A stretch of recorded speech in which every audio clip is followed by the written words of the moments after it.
আগামী 26শে এপ্রিল রোজ শনিবার ঢাকা ঐতিহাসিক সোহরাওয়ার্দী উদ্যানে ফিলিস্তিন নির্যাতিত মুসলমানদেরকে সমর্থন জানিয়ে ইসরায়েলের আগ্রাসনের বিরুদ্ধে ঐতিহাসিক মহাসমাবেশ। ইনশাআল্লাহ এখানে আমরা বাংলাদেশের সকল ঘরানার আলেম উলামা পীর মাশায়েখ বুদ্ধিজীবী সাংবাদিক যা আছে সকল মুসলমান থেকে শুরু করে এমনকি অমানবিক আচরণের জন্য অন্যান্য হিন্দু ধর্মের লোকদেরকেও আমরা আহ্বান করি।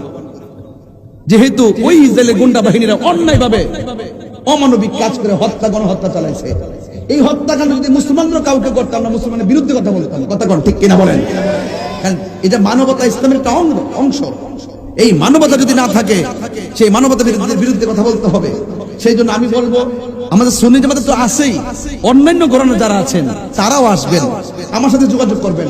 আমরা প্রয়োজনে আপনাদেরকে স্টেজে তুলবো, এক হব, ঐক্যবদ্ধ হয়ে আমরা কি করব, ওই ফিলিস্তিনি মুসলমানদের পক্ষে ইসরায়েলের দুর্গ ভেঙে খান খান করে দিব।